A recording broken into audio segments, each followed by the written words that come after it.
These ants are planning a heist. They don't have a choice. They can't feed themselves on their own. But they're not plotting to steal food. They steal other ants. They're kidnappers. As the sun sets in California's Sierra Nevada mountains, scouts leave their underground nest. They're looking for ants of an entirely different species. This nearby colony of black ants knows what's out there. So every afternoon, they block the entrance to their own nest to protect themselves. But it's too late. A scout spots them. She rushes back to mobilize her sisters.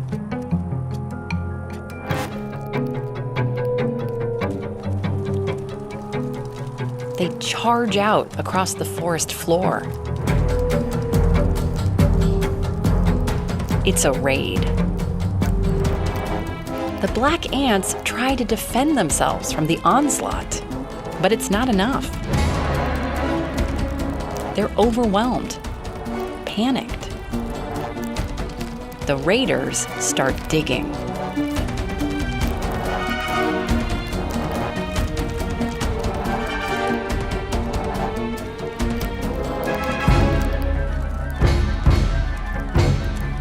Once they're in, they know exactly what they're after.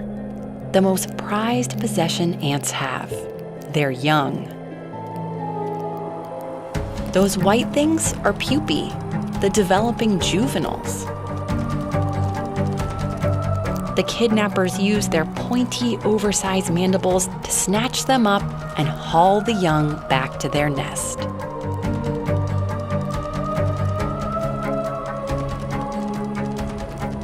Now, you'd think when the young ants grow up, they'd realize they're surrounded by strangers in the nest of a totally different species.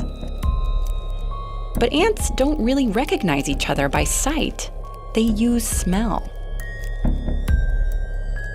So the kidnappers coat the young ants in secretions from glands near their mouths, imprinting their colony's scent onto the new arrivals.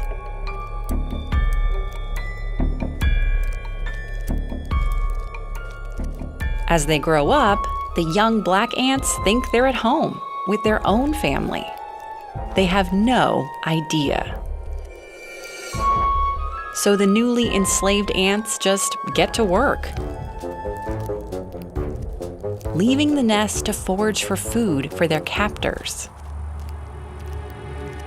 The captive ants' mandibles are serrated for grinding up food.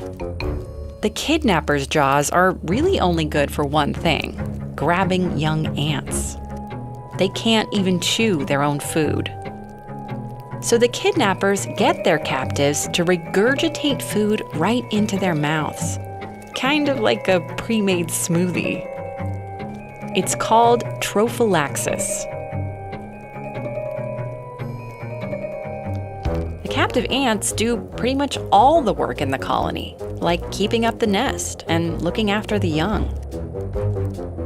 So the kidnappers can spend their days just lounging around in a big pile. Until it's time to storm the forest floor again, looking for more unsuspecting ants to join their ranks. Hey, it's Lauren. How about a few more untrustworthy invertebrates? Like a sea slug that steals poison from its prey, or rainforest ants that break their promises for a little sweet payoff. And check out Above the Noise, a show that explores the research behind controversial topics in the news, like the ethics of keeping animals in zoos. See you next time.